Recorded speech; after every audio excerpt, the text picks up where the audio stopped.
Voilà, mes amis, on continue notre Torah du Likutei Moharan, la Torah 3. On est dans le chapitre Yud Aleph. Yud Aleph. On est vers la fin. Je vais lire et après, bien sûr, on va discuter. Ubeze yetiashev asmichut chez la Mishnah. Aseh lecha rav. La Mishnah dit, fais-toi un rav, vekane lecha chaver, et essaye d'avoir un ami. Un rav et un ami. Qu'est-ce que cela veut dire? Ve'avedan et kol adam le kafsrut, la dernière phrase, tu dois regarder chaque homme du bon côté. Bon, il est marqué Adam, né Adam, d'accord? Il n'est pas marqué ni un démon, ni du Erev Rav, à Adam. Donc évidemment, à Adam, moi plus que jamais, j'ai des contacts avec les Bnei Adam aujourd'hui inimaginables. Alors, donc, encore une fois, fais-toi un rave, acquiers-toi un ami et juge chaque Adam de la bonne manière. Alors maintenant, il explique. Rabbi Nachman explique qu'il y a l'idée chez Shomea Anegina, lorsqu'un homme écoute un chant propre, ou metaken binyan la malchut shelo, il répare la malchut qui est en lui. Le chant propre, le chant authentique, répare la malchut qui est en nous. Veze aseh lecha rav. Et c'est ça l'allusion, fais-toi un rav, c'est-à-dire Ainu sheitaken bechinat malchut. Grâce au fait que tu as un rav, alors tu répares la dimension de la malchut. Et ils vont plus loin, carrément, le fait d'avoir un maître, il faudra également lire fais-toi toi-même maître. Maîtrise. Oui, on peut dire aseh lecha rav, tu te fais maître. Tu te Oui. fais maître. Maître sur toi-même, c'est-à-dire que tu apprends à te maîtriser. Mais en tout cas, une chose extraordinaire ici, la malchut, c'est l'action. C'est ça. Ça veut dire qu'un rave authentique, c'est un homme d'action. Bien sûr. C'est-à-dire, aujourd'hui, on n'en trouve pas un seul dans le monde entier. Et donc, aujourd'hui, tous les rabbinim nous disent étudiez, priez, et le bon Dieu fera tout pour vous. Et Rabbi Nachman, cet homme incroyable, a le courage de révéler qu'un rave authentique, c'est un homme d'action. Puisque la malchut, comme on le sait, c'est le monde d'en bas, c'est le monde de l'action. Et c'est quelque chose d'extraordinaire. Grâce au fait que tu es un rave authentique, tu répares ta malchut, ça veut dire que tu deviens un homme d'action. Vezer aliédé kanelecha chaver. Et après, il est dit, acquiers-toi un ami, aïnou aliédé kane. Kane, c'est en vérité la gorge. Sheakol yotse mimeno. Le kane, c'est la gorge. Kane lecha chaver. Alors, qu'est-ce que cela veut dire? Chez Mechaber Ashne Kruvim Liot Panim Bepanim Kim Ar Esh Veliot. Alors bon, Rabbi Nachman là décode complètement Kanelecha Chaver, ça veut dire que tu arrives à ce que les deux Kruvim qui étaient dans le Kodesh HaKodashim, dans le Saint des Saints, se regardent, puisque comme on le sait, malheureusement à cause de toutes les crapules qui nous dirigeaient, les Kruvim tournaient la tête et ne se regardaient pas. Exactement comme l'homme et la femme, au début, ils étaient dos à dos. Et après, Hachem les a mis face à face. Et donc, les Kruvim qui sont face à face, c'est grâce au chant authentique. Bezman chez Israël, Osim Retzo Shema, comme quand Israël fait la volonté d'Hachem, Azai, Sheitaken Bechinat Malchut. Grâce à cela, quand on fait la volonté d'Hachem, on répare la malchut, c'est-à-dire on devient un homme d'action, et on arrivera d'une certaine manière à dominer toutes les forces négatives qu'il y a dans le monde, et on pourra détruire les méchants et faire revivre les gens qui sont des gens authentiques. Nimtza olam Charev, le monde un jour sera détruit, c'est-à-dire quand on dit le monde sera détruit, tous les méchants seront détruits. Ve'avedan et kol adam lekaf srut, et tout homme authentique, il faut le voir du bon côté. Shetzarich ladun et kol adam lekavsrut, qui en akadosh baruch hu chafetz bechorban haolam. Dieu ne veut pas la destruction du monde. Qui lo les tohu bara, il n'a pas créé le monde pour être détruit. La shevet yatzra, il l'a construit pour être habité. Bon, alors il est évident que ici Rabbi Nachman parle des Bnei Adam. Il est évident, comme on le sait, Rabbi Nachman le dit dans la Torah 28, il y a énormément de démons dans ce monde. Il y a effectivement aussi énormément de créatures qui ne sont pas des descendants d'Adam et Ève. C'est d'ailleurs la majorité. Les Bnei Adam sont minoritaires dans ce monde. Et donc, bon, je fais juste une petite conclusion et je te cède la parole, Eliaou. Donc, on voit de ce texte absolument merveilleux que Rabbi Nachman nous explique que finalement l'homme authentique est un homme d'action, qui arrive à se battre contre le mal et qui arrive à faire revivre tous les gens opprimés, tous les gens persécutés, à qui on va donner de la chayout. C'est ça l'homme authentique. Et donc, ça c'est grâce au fait qu'on a un maître authentique, un maître comme Rabbi Akiva, qui a aidé Bar Korba à se révolter contre les Romains, et comme Rabbi Shimon Bar Yochai, qui est le seul à dire que on continue à se battre contre les Romains, même si on doit perdre nos femmes et nos enfants, on continue à se battre contre les Romains. Tous les maîtres d'Israël étaient contre lui, mais lui c'était un véritable guerrier. Bon, aujourd'hui, il n'y a plus de rav comme ça. Aujourd'hui, tous les rabbanim sont complètement déconnectés de la réalité, complètement déconnectés de l'action. Mais grâce au Mashiach, le Mashiach va faire revivre la véritable dimension rabbinique, et on retrouvera des raves authentiques qui seront essentiellement dans l'action, beaucoup plus encore que dans la Torah et dans la prière. Eliaou, je te cède la parole. Alors, il y a une première chose que j'ai retenue. Bon, déjà, fais-toi un rave.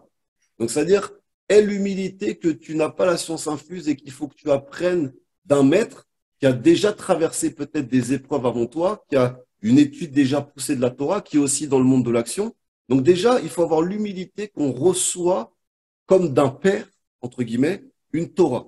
Mais quand on lit aussi la traduction, il y a écrit aussi « Fais-toi toi-même maître, fais-toi maître ».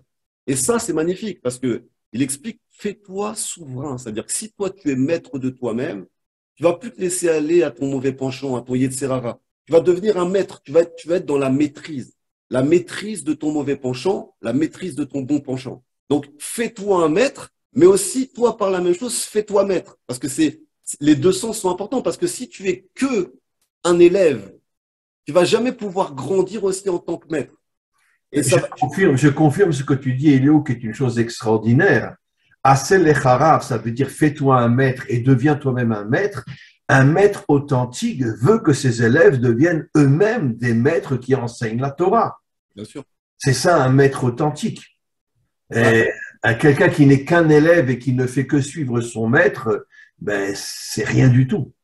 C'est pas intéressant déjà pour un maître d'avoir à part pour un dictateur ou un gourou, mais pour un vrai maître de Torah, ou même pour un père, ou même pour un instructeur de sport de combat, la magnificence, c'est de voir son élève grandir, c'est de voir son fils grandir, c'est de voir son champion grandir et voir qu'il est en train petit à petit de viser là où le maître regardait. Et il ouvre en fait un passage Absolument. que le maître n'avait pas encore ouvert et qui lui permet d'ouvrir ce passage. C'est ça qui est magnifique. Et de toute façon, toute la tradition, la transmission de la Torah, c'est fait de maître à élève jusqu'à nos jours.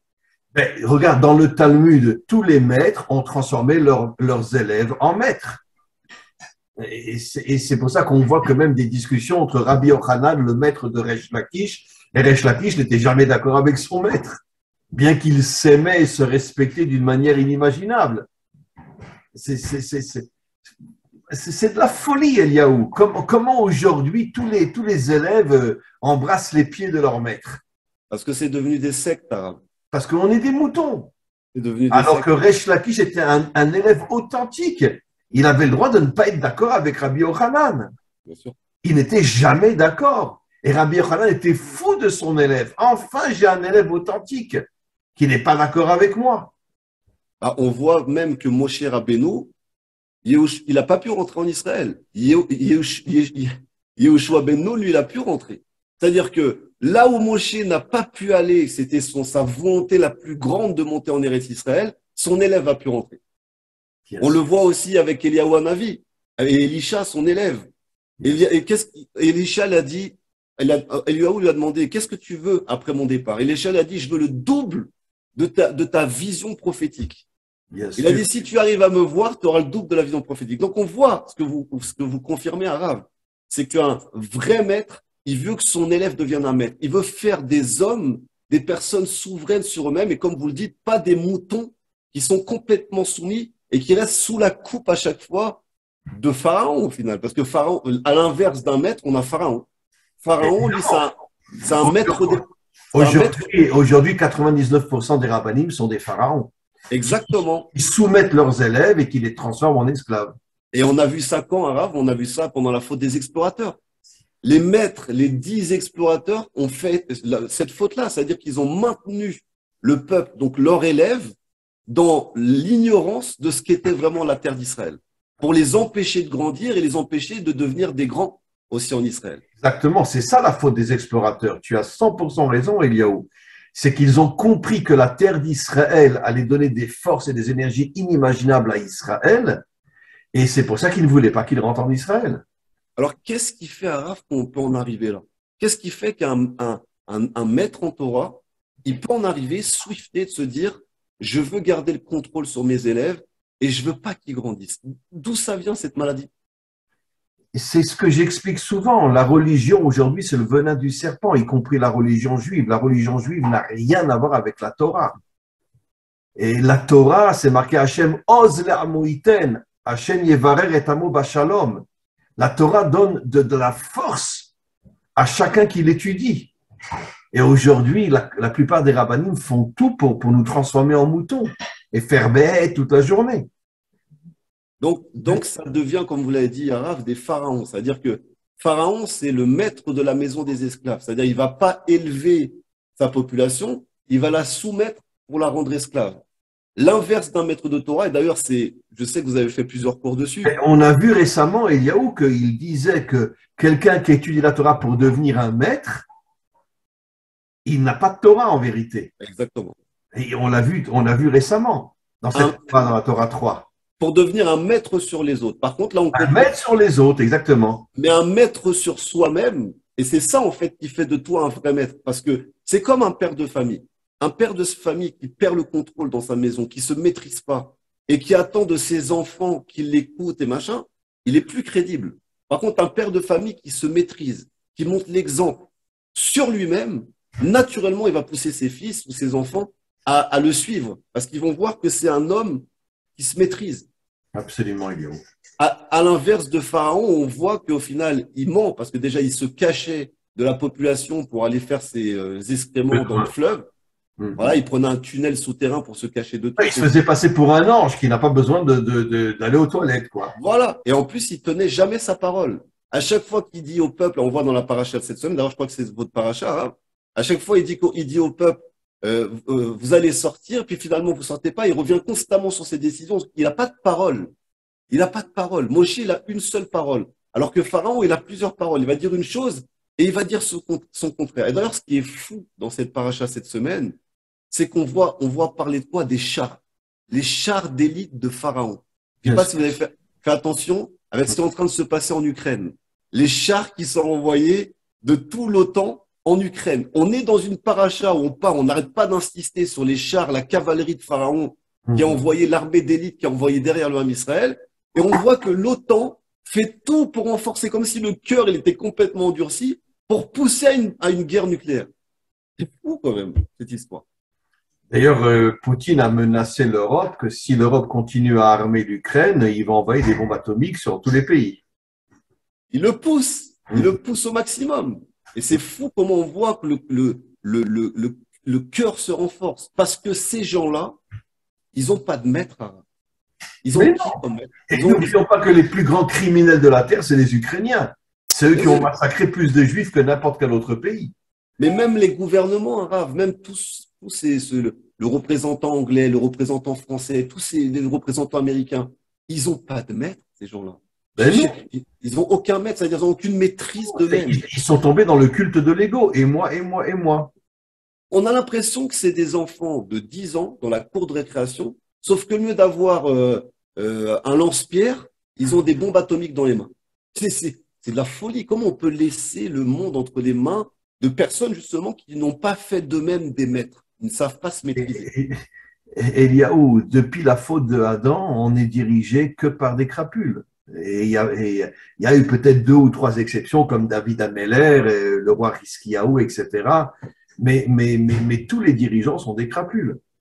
Alors, je reviendrai juste sur une chose, parce que au final, quand on voit ce que dit Rabbeinu, il dit Hachem n'a pas créé le monde pour le chaos. Donc, il n'a pas créé le monde pour qu'on en arrive à une pluie nucléaire, une guerre nucléaire qui détruirait le monde. Bien que, je suis désolé de le dire, mais depuis des millénaires, le monde n'est que dans le chaos. Ah, mais c'est pas la volonté du créateur, donc c'est la volonté humaine de faire ça. C'est l'humain qui fait ça. Parce que là, de ce qu'on lit, il n'a pas créé le monde pour le chaos, selon Ishayahu. Oui, oui. Mais pour qu'il soit peuplé. Et quand on voit, par exemple, ce que disent Bill Gates et compagnie, eux, ils ne veulent pas qu'il soit peuplé le monde. Pour eux, déjà, 7 milliards d'individus ou 9 milliards, c'est déjà trop. Mais bien sûr, c'est pour ça qu'ils font tout pour limiter la population. Alors, j'ai appris il n'y a pas longtemps, on m'a dit ça il n'y a pas longtemps, qu'on pouvait faire tenir les 9 milliards d'individus dans la ville de Los Angeles. Si chacun se tenait côte à côte, on pourrait mettre 9 milliards d'individus rien que dans la ville de Los Angeles. Ah ouais?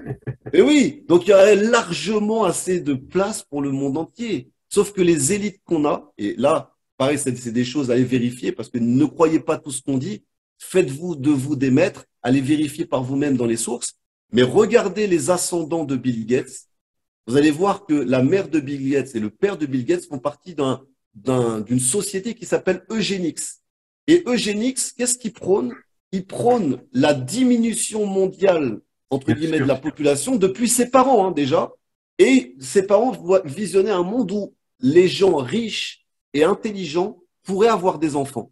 Les gens pauvres et peu cultivés, on leur interdirait d'avoir des enfants et donc on proposerait des moyens de contraception en masse.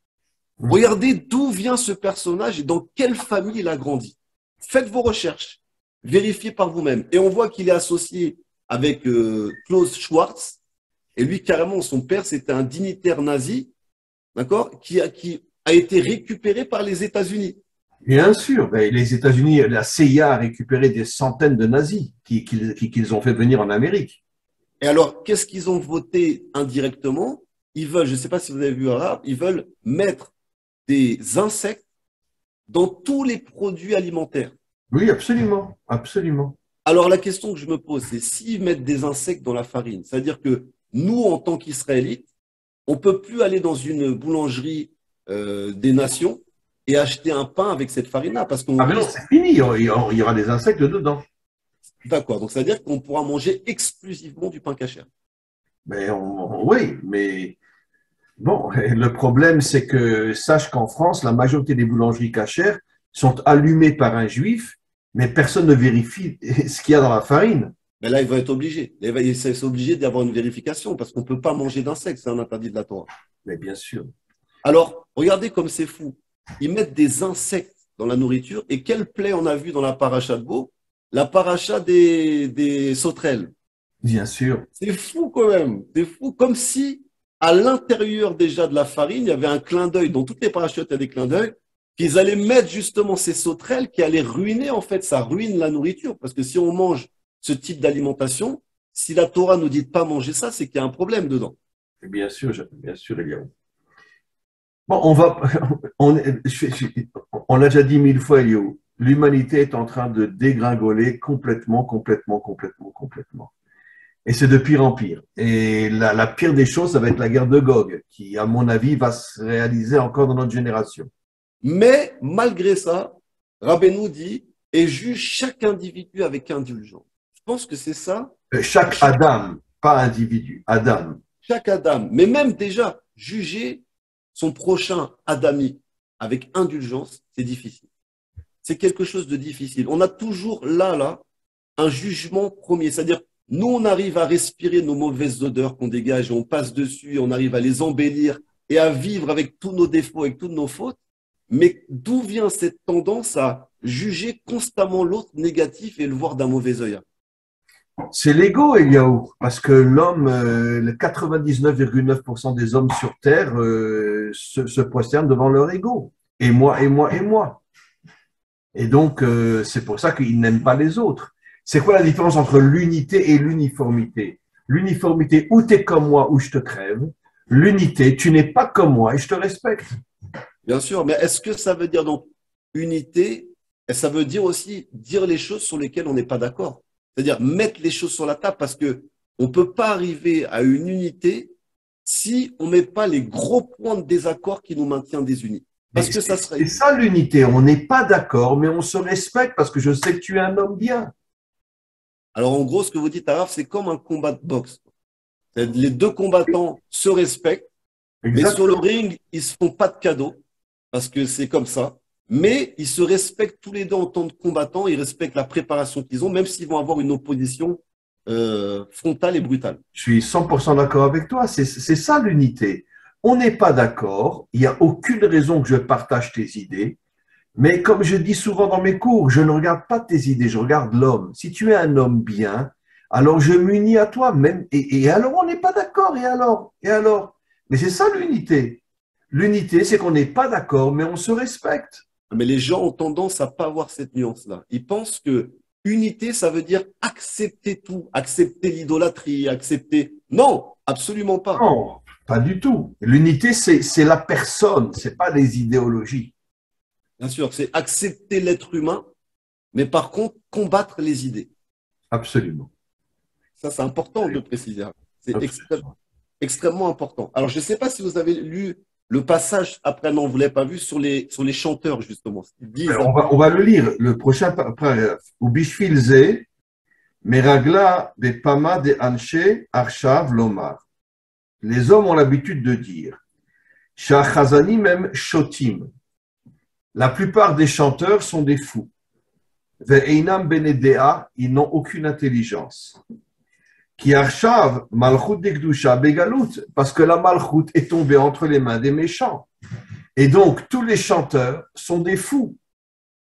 Valken, anegina, c'est pour ça que le véritable chant, sheinim shechet meatar denviim, qui vient de l'endroit de la prophétie, mais prinat mochin vedaat, le véritable chant vient de l'intelligence et de la malchut d'Egdusha et de la royauté de Dieu.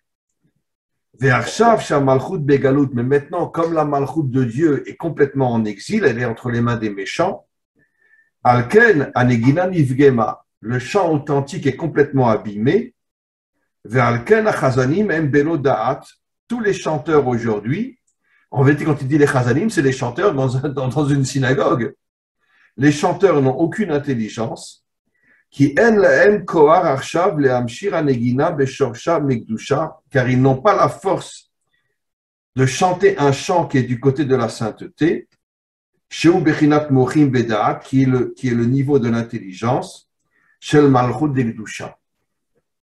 Donc, on voit ici, encore une fois, je fais une petite conclusion et je te cède la parole, Eliaou, que finalement, depuis que Israël est tombé en galoute, c'est pas seulement Israël, en vérité, une grande partie de l'humanité est en galoute, sauf que nous, on le sait parce que nous, on est en galoute physique, on est dans d'autres pays. Mais eux, même s'ils sont dans leur pays, ils ne se rendent pas compte qu'ils sont devenus des moutons au service des grandes puissances. Et donc, puisque en vérité, la majorité de l'humanité est en exil, c'est très très difficile de retrouver un chant authentique qui vient de la Malchut de Gdusha, qui vient de la Malchut sainte, c'est-à-dire de la Malchut d'Hachem. C'est très très difficile. Alors la question que je te demande, Elio, c'est qu'est-ce qu'on va faire pour essayer de se reconnecter à Dieu et d'avoir des nigunim authentiques. Alors peut-être de la sainteté.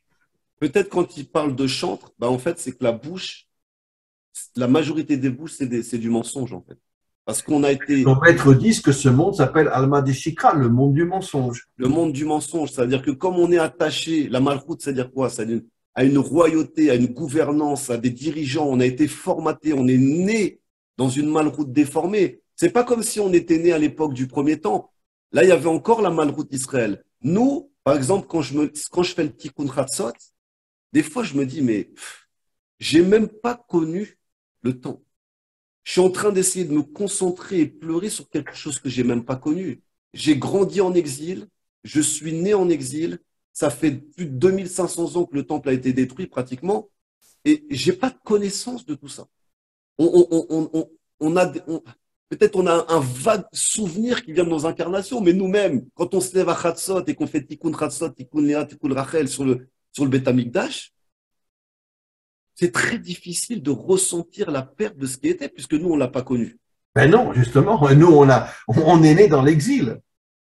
Donc, c'est forcé que les chanteurs, les chazans et même les poètes, même les hommes, les intellectuels qui parlent, ils parlent de choses qu'ils connaissent pas.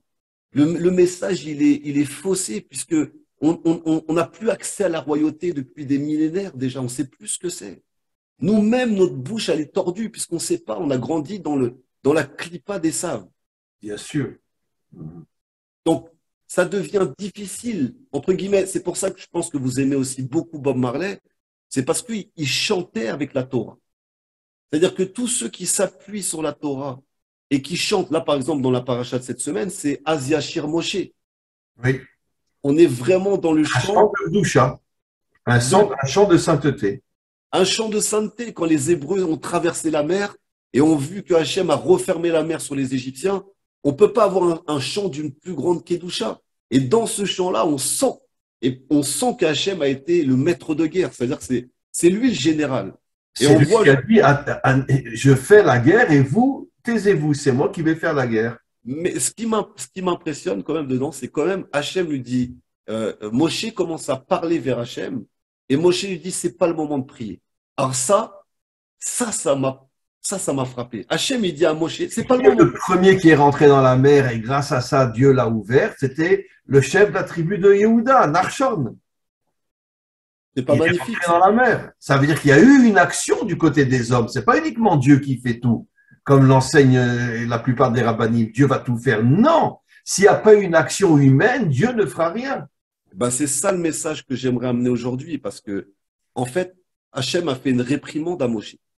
Non, là, tu te trompes, Moshe. Non, ne prie pas. Je ne veux pas que tu pries, je veux l'action. Exactement. Là, tu te retrouves face à toutes les armées de Gog qui sont en train de monter contre toi. Ne crois pas que la prière va te sauver. Là, maintenant, je vous ai tout donné. C'est le moment d'agir. C'est le moment d'être prêt, d'être combatif. Et c'est ce que Nachshon fait au final. C'est-à-dire qu'il rentre, il montre aux autres, regardez, il n'y a pas d'espoir. Il n'y a pas d'espoir. On est encerclé. Pharaon veut pas lâcher. On se retrouve encore au lendemain de la guerre 39-45, quand les nations ont voté le rapport Balfour, qu'ils ont accepté en petite majorité au final, à accepter le retour des Hébreux sur leur terre. Puis après, finalement, ils se sont dit, mais on va pas laisser ces sales juifs s'en sortir. Et c'est ce qui se passe encore aujourd'hui. Mais aujourd'hui, le monde entier est contre nous. L'antisémitisme renaît partout aujourd'hui. Mais surtout en Amérique. Et c'est ça qui est fou. Et donc, ces armées qui sont en train de se former en Ukraine, tout ça, c'est pour nous. C'est pas pour la Russie. C'est pour nous. Parce qu'en dessous de l'Ukraine, il y a quoi si on descend? Il y a Israël. mais Eliaou, les plus grands tueurs de juifs ont toujours été les Ukrainiens. Alors, Arabe, je vous pose une question dure.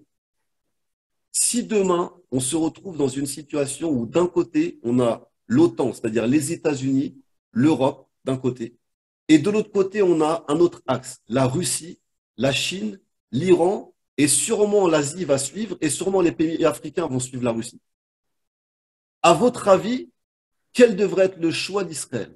Est-ce que ça serait de s'allier et de continuer une alliance avec les Américains, de s'allier avec la Russie, Poutine et cet axe-là, ou alors essayer de rester neutre, sachant que ce n'est pas possible? Qu'est-ce que vous en pensez? Ben écoutez, Eliaou, je vais te dire quelque chose que je sais que 92% des gens n'accepteront pas. Je préfère m'allier à Poutine que m'allier à Biden. Ça, c'est sûr. Parce que les Américains, c'est les plus grands menteurs de la Terre. Et les Russes sont des gens pas faciles. Vraiment pas faciles. Mais au moins, je veux dire, ils ne se cachent pas. Il n'y a pas de vitrine chez eux. C'est clair. Donc, mieux vaut se connecter à quelqu'un qui n'est pas facile, mais qui n'a pas de vitrine, parce que la plus grande vitrine de la Terre, c'est les Américains, on le sait très bien. Parce que je vous pose cette question parce que c'est ce qui risque d'arriver. C'est-à-dire qu'à un moment ou à un autre, d'un côté, je voyais que les Américains poussent le bouchon en montrant qu'ils vont aller sur l'Iran et faire une attaque combinée avec Israël. Donc, ils font semblant d'être alliés avec Israël dans la région, asseoir. Ils amènent Israël dans l'Iran, puis après, ils se retourneront contre Israël. Voilà, c'est ça. Et d'un autre côté, Poutine a des accords avec Israël par rapport aux frontières de la Syrie, tout ça.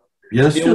on sait que si Israël s'allie du côté américain, il va se retrouver isolé dans la région, parce que dans la région, celui qui contrôle, c'est Poutine. Au niveau de la Syrie, au niveau du Liban, tout ça, les Américains, ils n'ont pas tellement d'influence au final maintenant, aujourd'hui, au Moyen-Orient. Bien sûr, Eliaou. Donc, c'est pour ça que je vous dis, moi, selon moi, il faudrait absolument ni qu'on se mêle à gauche ni à droite. Selon moi, c'est des deux côtés, c'est un piège.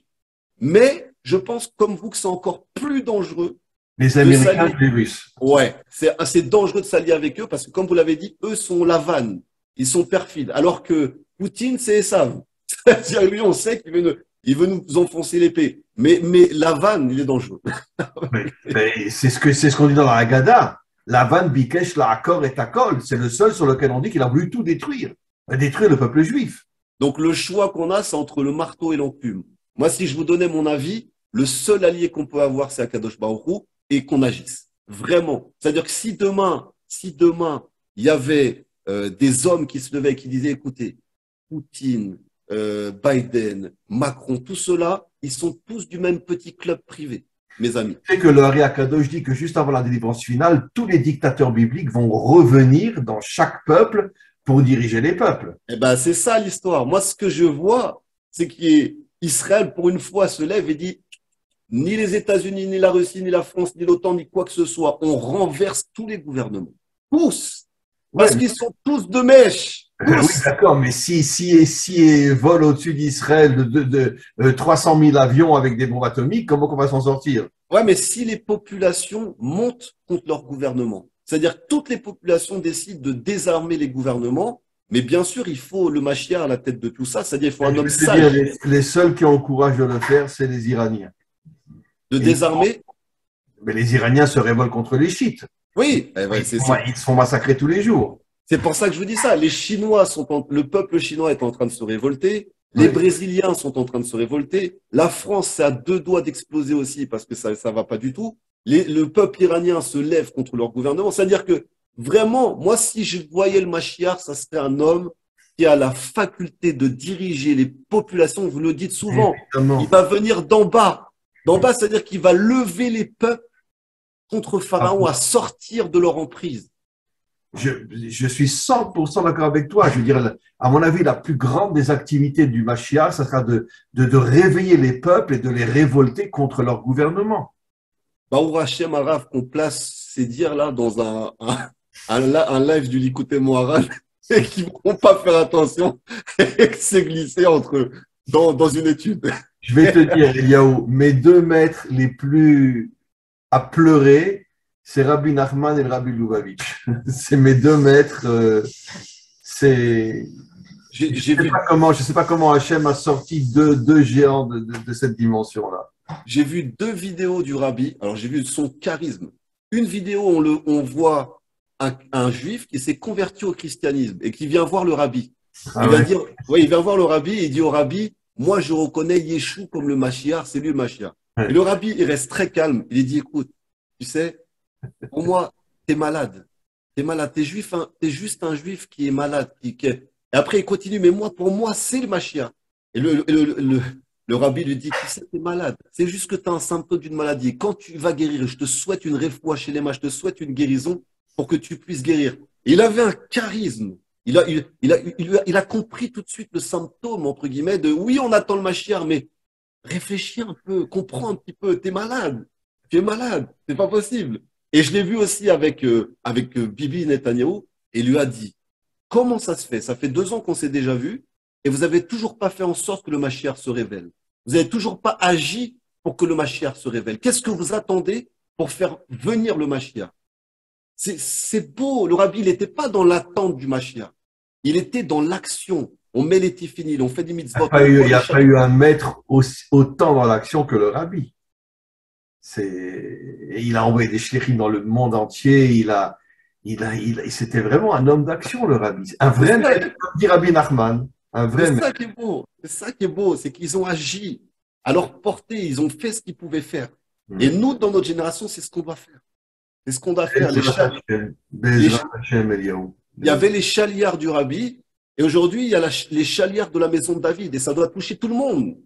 Tous ceux qui se sentent concernés par cette Géoula complète doivent commencer à agir. Et c'est ce qu'on est en train de faire avancer pour que les gens se bougent. Et c'est pour ça qu'on est dans l'action, nous, puisque toi et moi, on n'enseigne pas seulement aux religieux, on enseigne au monde entier. Et c'est ça l'action véritable, d'enseigner au monde entier. C'est pour ça que je vous ai posé cette question, Arabe. C'est sûr qu'il serait tentant de se dire, on va avec la Russie. Mais là, Hachem nous attend. Est-ce que vous allez encore compter sur un roi, Poutine, les États-Unis? C'est fini, arrêtez. Comptez sur moi et montrez à l'humanité que vous êtes capable de les renverser, tous ces tyrans. On est capable d'y arriver. Parce que là, ils nous rentraînent dans une guerre qui va pas faire 50 millions de morts. Ça va être des milliards de morts. Des milliards. Des milliards. On n'est plus dans les guerres. La Gemara dit que dans la guerre de Gog, 2/3 de la population israélienne va disparaître. Comprenez l'histoire, c'est-à-dire qu'on se retrouve encore, et sans compter les Hébreux de l'exil, qui sont encore en dehors d'Eretz Israël. Eux, ils vont tous disparaître. Chas v'shalom, j'espère pas, j'espère qu'ils vont se réveiller, j'espère. En tout cas, la plaie du Rocher qu'on voit dans les 9 plaies, de ce que j'ai compris selon la Kabbalah, c'est que beaucoup avaient des intérêts avec les Égyptiens, s'enrichissaient beaucoup en Égypte. Mais 80% avaient de l'argent et ils payaient le gouvernement pharaonique pour ne pas être esclaves.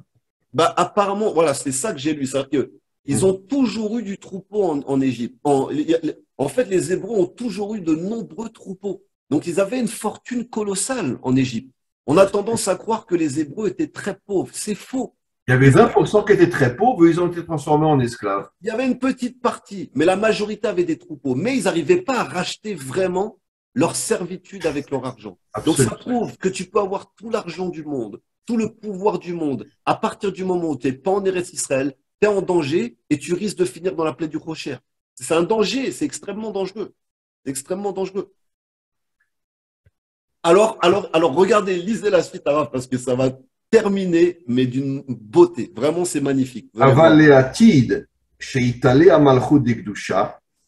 Dans les temps futurs, la malchut de sainteté, la malchut de Dieu se réveillera. Veillez Hachem le meler al kol haaretz, Dieu sera roi sur toute la terre. Azai titale vetashlim anegina. À ce moment-là, le chant authentique reviendra avec la sagesse et la malchut de Gdusha, la malchut de sainteté. Chez Misham nimsheret anegina, comme on le sait, la vraie negina vient de la malchut de sainteté, qui meler kol haaretz Elohim zamru maskil. Quand Dieu sera roi sur toute la terre, alors le chant authentique se révélera. J'arrête là parce que je dois m'absenter, mais on peut malgré tout commenter ça. Ça veut dire que finalement, qu'est-ce que dit Rabbi Nachman ici? Que le chant authentique vient de la malchut d'Hachem.